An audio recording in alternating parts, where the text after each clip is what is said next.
Mister perfect extra gold திருமணமான ஆண்களுக்கு திருப்பு முனையை ஏற்படுத்தும் ஹலாலான இயற்கை வியாகரா. 60,000க்கும் மேற்பட்ட திருப்திகரமான வாடிக்கையாளர்கள், 500க்கும் மேற்பட்ட வாடிக்கையாளர்களுக்கு குழந்தை வரமும் கிடைத்துள்ளது. வயதான பலகினமா, சுகர் பலகினமா, இனி கவலை வேண்டாம். உங்கள் இல்லறம் நல்லறமாக அமைய உடனே ஆர்டர் செய்யுங்கள். மேலும் விவரங்களுக்கு கீழுள்ள எண்ணை அணுகுங்கள். இன்னைக்கு காலையில காசாவில இருந்து வெளிவந்திருக்கக்கூடிய 4 முக்கியமான வீடியோக்கள், இதையும் தாண்டி இஸ்ரேல் ஜெயிலில் நடக்கக்கூடிய அந்த கொடூரங்கள், அந்த அராஜகங்கள் இன்னைக்கு வெளி உலகத்தோட பார்வைக்கு வந்திருக்கு.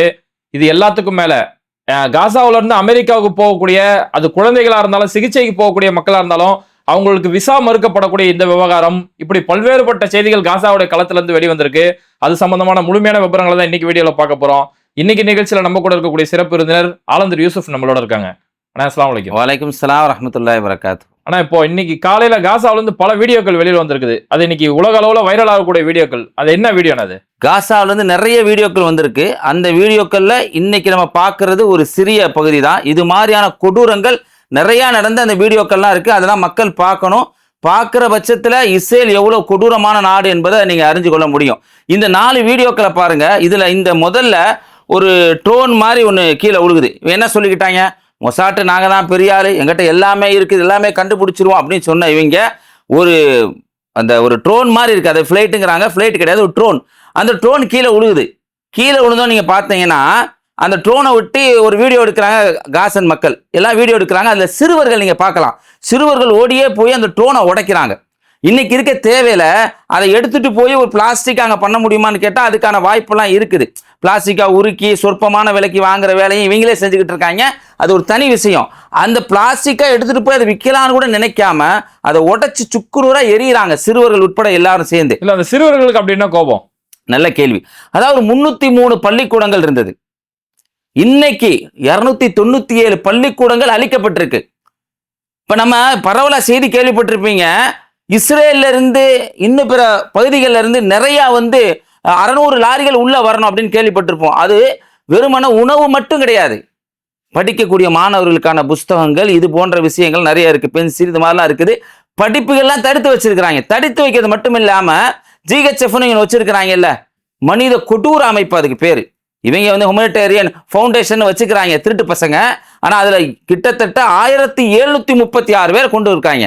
இது ஐநா இன்னைக்கு தகவல் எடுத்து சொல்றாங்க. ஐநா முஸ்லீம் அமைப்பா, ஹமாஸுடைய அமைப்பா? இல்ல, எல்லாருக்குமே தெரியும்.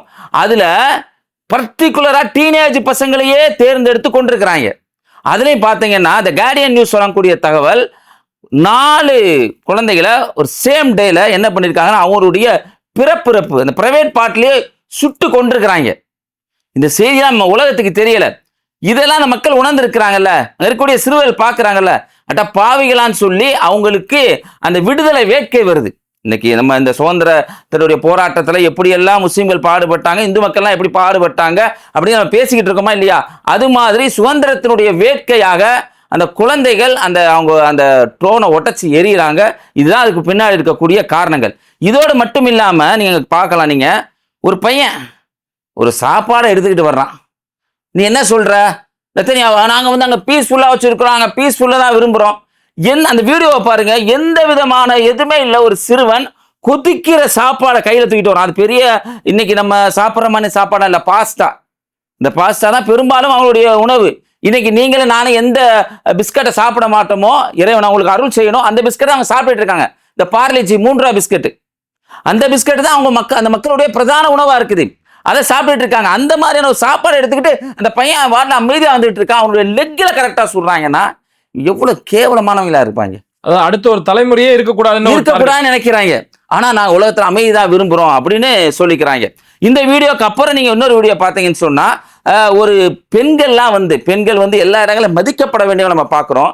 பெண்கள்லாம் என்ன பண்றாங்கன்னா, அவங்க படிக்கக்கூடிய காலகட்டத்தில் கூட ஸ்கூலுக்கு போக வேண்டியவங்க, அது நம்ம கற்று உயர்கல்விக்கு போக வேண்டியவங்க, இவங்கெல்லாம் டெய்லி தண்ணி பிடிக்கிறதே தங்களுக்கு ஒரு டார்கெட்டாம்.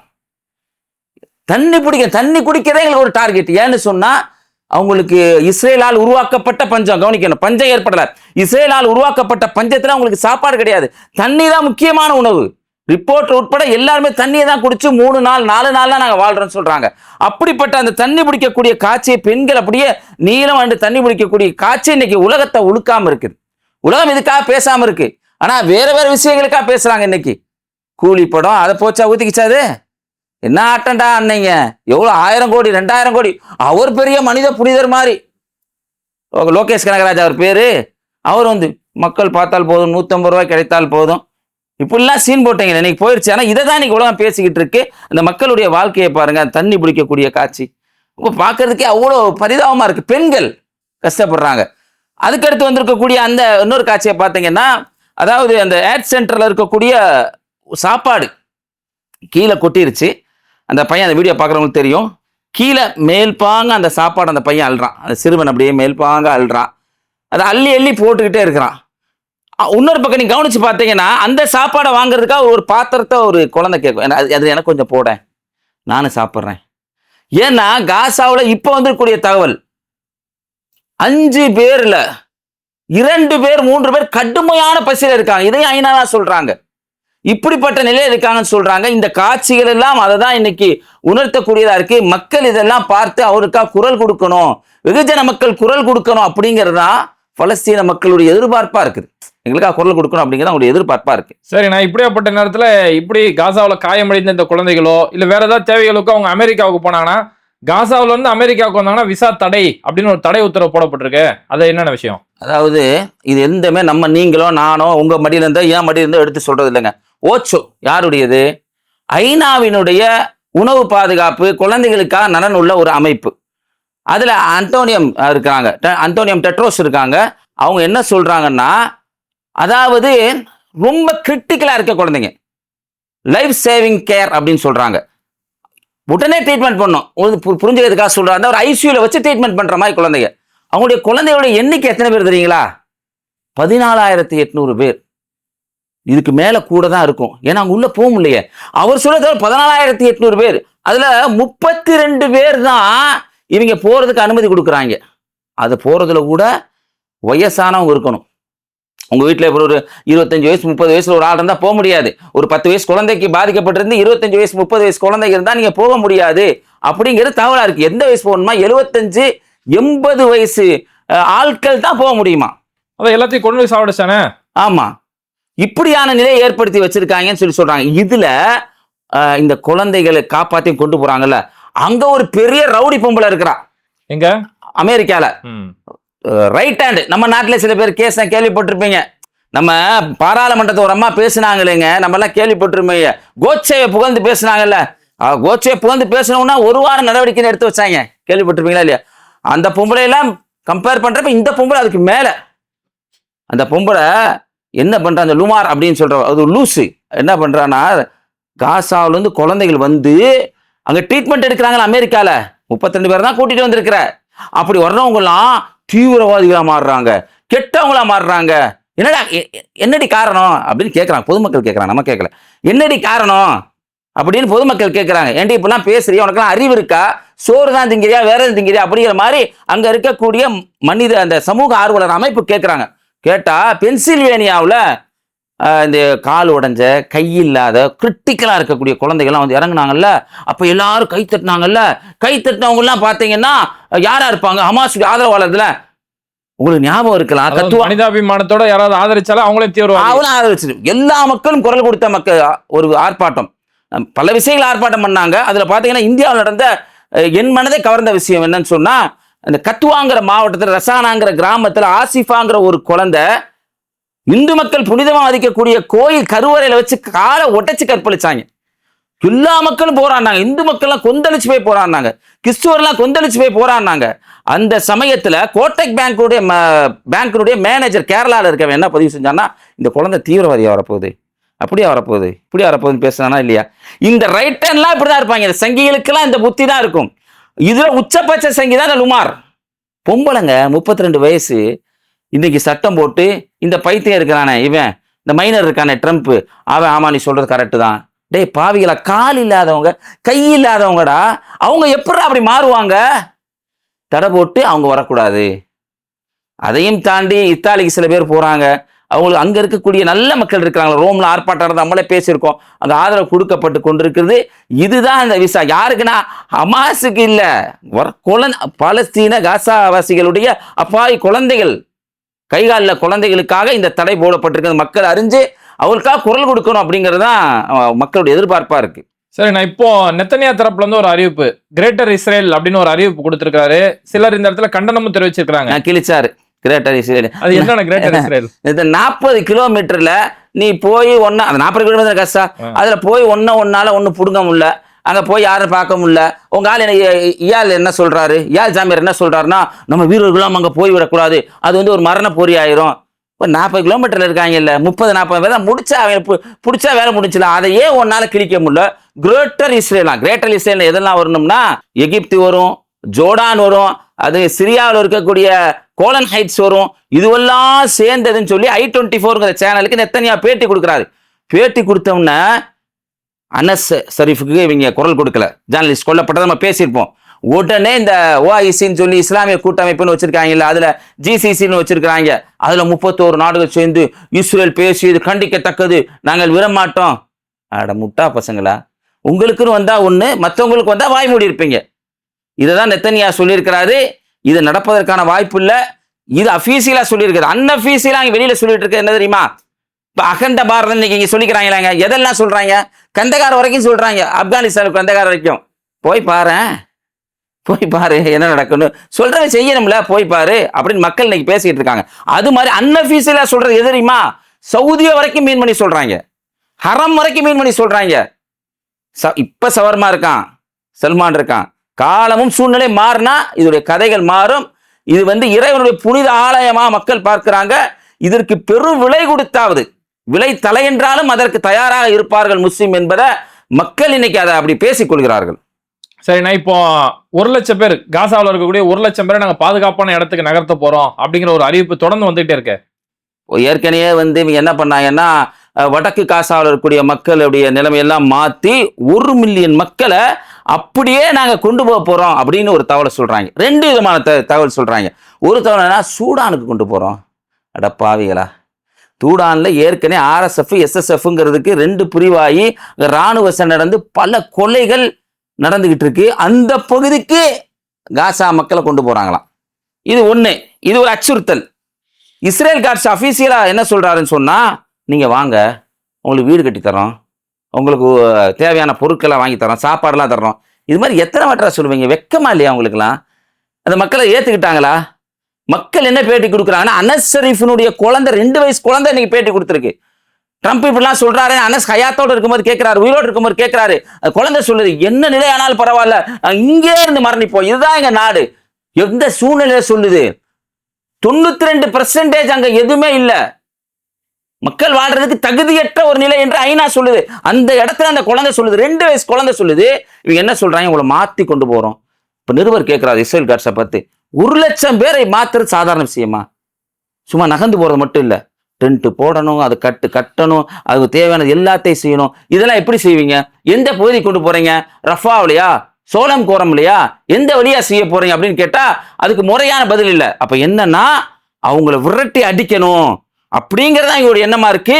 இவங்க என்னெல்லாம் விரட்டி அடிக்கணும்னு ஆசைப்படுறாங்களோ அதுக்கெல்லாம் இன்னைக்கு இந்த சங்கி, இங்க இருக்க சங்கி ஆதரவா இருக்காங்க. இதுதான் கவனிக்க வேண்டிய விஷயம் நம்ம இந்த இடத்துல. இல்ல, இப்போ அனஸுக்காக இஸ்ரேல்லையுமே போராட்டம் நடக்குதுன்னு சொல்லிட்டு இருக்காங்களே, எந்த அளவுக்கு நடக்குதுன்னா ரொம்ப ஆச்சரியமா இருந்துச்சு அதை பாக்குறப்ப. நடக்காத ஒரு இடம் எந்த இடம்?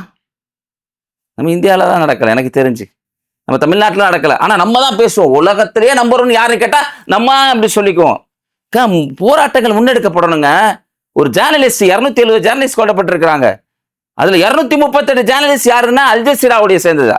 அனஸ் ஷரீஃபுக்காகவும் முகமது கரீகோக்காகவும் வேண்டியும் டெல் அவீவ்ல ஆர்ப்பாட்டம், பதாகைகளை ஏந்தி கையில ரத்தத்தை பொறுத்து, இப்படிலாம் நீ கொலை செஞ்சுக்கிட்டு இருக்க அப்படின்னு அதை கைது பண்றாங்க. எப்படின்னா, விருப்போட கழுத்தை பிடிச்சி தரன்னு இழுத்துட்டு போய் குடும்பப்படுத்திக்கிறாங்க. அதுல இஸ்ரேல் வாசிகளே பல பேர் கலந்துருக்கிறாங்க, பல யூத மக்களே கலந்து கொள்றாங்க. நல்ல மக்கள் இருக்கா, நம்ம ஏற்கனவே பார்த்திருக்கோம். பெட்சோலாம் போன்ற அமைப்பு, நல்ல அமைப்பு இருக்கு, நம்மளே சொல்லியிருக்கோம். அந்த மக்கள்லாம் இன்னைக்கு கலந்து கொண்டிருக்கக்கூடிய காட்சியை பார்க்க முடியுது. நம்ம இதுக்கா ஆர்ப்பாட்டங்களை, ஜனநாயக வழியில் நம்ம ஆர்ப்பாட்டங்களை முன்னெடுக்கணுங்கிறது இந்த செய்தி நம்மளுக்கு சுட்டி காட்டுது. சரிண்ணா, இப்போ தொடர்ந்து இஸ்ரேலுடைய சிறைகளில் எப்பேற்பட்ட சித்திரவதைகள் நடக்குது அப்படிங்கிற செய்திகள் வந்துகிட்டே இருக்குது. அங்க இஸ்ரேல் சிறையில் என்னதான் நடக்குது? சிறையில சொல்லி மாள முடியாத அளவுக்கு துன்பங்கள்ங்க. எந்த அளவுக்குன்னா, இந்த போர் நடைபெற்றதுல இருந்து, ஆரம்பிச்சதுல இருந்து தொடர்ந்து அங்க இருக்கக்கூடிய சிறைச்சாலைகளை கொடுமைப்படுத்திக்கிட்டே வர்றாங்க. அதுல கடந்த வருஷம் நோபல் பரிசுக்காக பரிந்துரைக்கப்பட்ட சிறைச்சாலையில் இருக்கிற பாலஸ்தீனத்துடைய நாடாளுமன்ற உறுப்பினர் நோபல் பரிசுக்காக பரிந்துரைக்க செய்யப்பட்டிருக்கிறாரு. கடந்த வருஷம் பாலஸ்தீனத்துடைய நாடாளுமன்ற உறுப்பினர், மக்களால் தேர்ந்தெடுக்கப்பட்ட நாடாளுமன்ற உறுப்பினர், ஆனா இஸ்ரேலுடைய சிறைச்சாலை இருக்கிறார். மர்வான் பொர்கோடி எப்படிப்பட்டவர்னா 18 வயசுல இருந்து இன்னைக்கு அவருக்கு 66 வயசு வரைக்கும் சிறைச்சாலையில் இருக்கிறார். சிறைச்சாலை தான் அனுபவிச்ச கொடுமையை பத்தி சொல்றாரு. நடந்ததுல இருந்து கடுமையான அடி, கடுமையான உதை. இவங்க அங்க போய் செருப்படி வாங்கிட்டு வந்துருவாங்க, அங்க ஒண்ணும் கழட்ட முடியாது. உடனே இங்க வந்து அப்பாவி மக்கள் அடிக்கிறது, பெண்களை சீரழிக்கிறது, இப்படியான காரியத்தில் ஈடுபடுறாங்க. இன்னைக்கு இந்த சம்பவத்தை நீங்க பார்க்கணும். மர்வான் பர்கோடியை பத்தி தெரிஞ்சுக்கணும். நீண்ட நெடிய அவருடைய வாழ்க்கையில, தன்னுடைய வாழ்க்கையில அத்தனை அர்ப்பணிக்கிறார். 18 வயசு இருந்து சிறைச்சாலை. 18 வயசு இருக்கும்போது 14 வயசு ஃபத்வா அப்படின்னு சொல்ற ஒரு பெண்மணிய காதலிக்கிறாங்க. காதல்னா நம்ம நினைக்கிற மாதிரி காதல் இல்ல, முள்புதர் காதல் இல்ல. இந்த காதல் நாட்டுக்கான உளப்பூர்வமான உண்மையான காதல். நீ காத்துரு, நான் சிறைச்சாலைந்து வர்றேன், வந்தோன்னு திருமணம் பண்ணிக்கிறேன் அப்படிங்கிறாரு. 18 வயசு இருக்கும்போது இந்த செய்தியை ஒரு சக கைதி மூலியமா அறிவிப்பு செய்கிறாரு. அப்போ அவருக்கு 18 வயசு. வெளியில வந்ததுக்கு அப்புறம் சொல்றாரு, நம்மளுடைய திருமணம் சாதாரணமாக இருக்காது, நம்மளுடைய திருமணம் நீ எதிர்பார்க்குற மாதிரி இந்த கிராண்டாலாம் நடக்காது, இந்த வீடு கட்டணும், செல்வம் சேர்க்கணும், இதெல்லாம் எனக்கு நிலை இல்லை, எனக்கு பலஸ்தீனம் மட்டுமே என்னுடைய உள்ளத்துல இருக்கு, என்ன திருமணம் பண்ணிக்கிட்டா இந்த நிலை ஏற்படும், பரவாயில்ல திருமணம் பண்ணிக்கிறார். திருமணம் பண்ண கொஞ்ச நாள்ல கிட்டத்தட்ட 22 வயசுலயே நாடு கடத்தப்படுறாரு. 1987 நாடு கடத்தப்படுறாரு. 7 ஆண்டுகள் முடிஞ்சு 1994 பக்கத்துல திருமடியும் மேற்கரைக்கு வர்றாரு, பலஸ்தீன மேற்கரைக்கு வர்றாரு. வந்து அங்க நாடாளுமன்ற உறுப்பினர் ஆகிறாரு. பல்வேறு போராட்ட களங்களை சந்திக்கிறாரு. சந்திச்சதுக்கு அப்புறம் 2002 5 பேரை கொள்ளை சதி செஞ்சார் அப்படின்னு சொல்லி கைது செய்யப்பட்டு 5 ஆயுள் தண்டனை, 40 வருஷம் ஆயுள் தண்டனை விதிக்கப்பட்டு இப்பயும் சிறைச்சாலையில் வாழ்ந்து கொண்டிருக்கக்கூடிய மர்வான், நம்ம தென்னாப்பிரிக்காவினுடைய விடுதலைக்காக போராடிய நெல்சன் மண்டேலா, மர்வன் மண்டேலா அப்படின்னு வர்ணிக்கப்படக்கூடியவராக இன்னைக்கு இருக்கிறார். அவருக்கு நோபல் பரிசு கொடுக்கணும். இங்கே ஒரு பைத்தியம் அலையுது, அமெரிக்க அதிபர், எனக்கு நோபல் பரிசு கொடுக்க, எனக்கு யாரும் கொடுக்க மாட்டேங்கிறீங்க, எதுக்கு உனக்கு குண்டு போடுற, உனக்கா நோபல் பரிசு? இப்படியான தியாகங்களை செஞ்சு இருக்கிறாரு. இந்த சிறைச்சாலை மிகப்பெரிய கொடுமை அனுப்பிச்சுக்கிட்டு இருக்கிறாரு. இப்படி ஒரு தலைவரே கொடுமை அனுப்பக்கூடிய ஒரு சூழ்நிலைனா பாமர மக்கள் எவ்வளவு கஷ்டப்படுவாங்கிறத இதன் மூலியமா நம்மளால புரிஞ்சு கொள்ள முடியுது. அதனாலதான் எனக்கு என்ன நடந்திருக்குன்னா, நீ ஐசிசி நீங்க பார்க்கலாம், ஐசிசி ஒரு தீர்ப்பு வழங்கியிருக்காங்க. அவங்க என்ன சொல்றாங்கன்னா, இத்துமார் பென்குவிர் உள்ள போய் மர்வான் அவர்களை மிரட்டுறான். 66 வருஷம் சிறைச்சாலையிலிருந்து போராடுறாரு, வெகுஜன மக்களுக்காக சிறைச்சாலைக்குள்ளேயும் போராட செய்யறாரு, முறையான உதவிகள் கிடைக்குன்னு போராடுறாரு. அப்புறம் பார்த்து நான் கொன்றுவேன், உங்க மக்களை கொன்றுவேன், நான் எப்படிப்பட்டவங்க தெரியுமா அப்படின்னு மிரட்டுறான். அந்த வீடியோ எனக்கு வெளியில வந்திருக்கு. சமூக ஆர்வலர்கள் கொந்தளிச்சு போயிருக்காங்க, ஜனநாயகத்தை விரும்பக்கூடிய அனைத்து மக்களும் கொந்தளிச்சு போயிருக்கிறாங்க. அப்படி மிரட்டிட்டு வரக்கூடிய இந்த சமயத்துல பாத்தீங்கன்னா அவர் உறுதியோடு இருக்கிறாரு, அந்த மக்களுக்காக போராடுறாரு. இதை பார்த்தவொன்னு ஐசிசியுடைய ஸ்போக் பர்சன் என்ன பண்றாங்கன்னா, இத்துமார் பென்குவிர் போய் மிரட்டிட்டு வந்து அவனையும் ஸ்மார்ட்ரிச் மேற்கு கரையில எப்படியாவது குடியேறியவாசிகளை அத்துமீறி இந்த சர்வதேச நீதிமன்ற தீர்ப்புக்கும் இணங்காம அங்க நிலத்தை பிடிக்கணும் நினைச்சுக்கிட்டு இருக்க ஸ்மார்ட்ரிச்சையும் கைது செய்ய வேண்டும் என்ற பரிந்துரை கொடுத்திருக்கிறாங்க. இந்த ஸ்மார்ட்ரிச்சுக்கும் இத்துமார் பென்குவிர் பெண்களை கற்பழிப்பது ராணுவ நடவடிக்கை என்று சொன்னானே, அவனுக்கு எதிராகவும் உலக மக்கள் பேச வேண்டும். குறிப்பாக முஸ்லிம்கள் இத்துமார் பென்குவிர், இந்த லாரா லூமர் போன்றவர்களுக்கு எதிராக எல்லாம் கண்டிப்பா உங்களுடைய பிரார்த்தனை அமைத்துக் கொள்ளணும் அப்படிங்கிறத ஒரு செய்தியா சொல்லிக் கொள்றோம். சரிண்ணா, இந்த ஒரு குறுகிய நேரத்துல காசா சம்பந்தமான பல்வேறுபட்ட செய்திகளை தெளிவுபடுத்தினீங்க. நிகழ்ச்சியில கலந்துட்டு ரொம்ப நன்றி. கண்டிப்பா அடுத்த ஒரு நிகழ்ச்சியில சந்திப்போம் இன்ஷா அல்லாஹ். இது மாதிரி வீடியோக்களை தொடர்ந்து பார்க்கறதுக்கு மறக்காம பேட்டை டிவியை சப்ஸ்கிரைப் பண்ணிட்டு இந்த வீடியோக்களை உங்க நண்பர்களுக்கு அதிகமா ஷேர் செய்யுங்க. இணைந்திருப்போம்.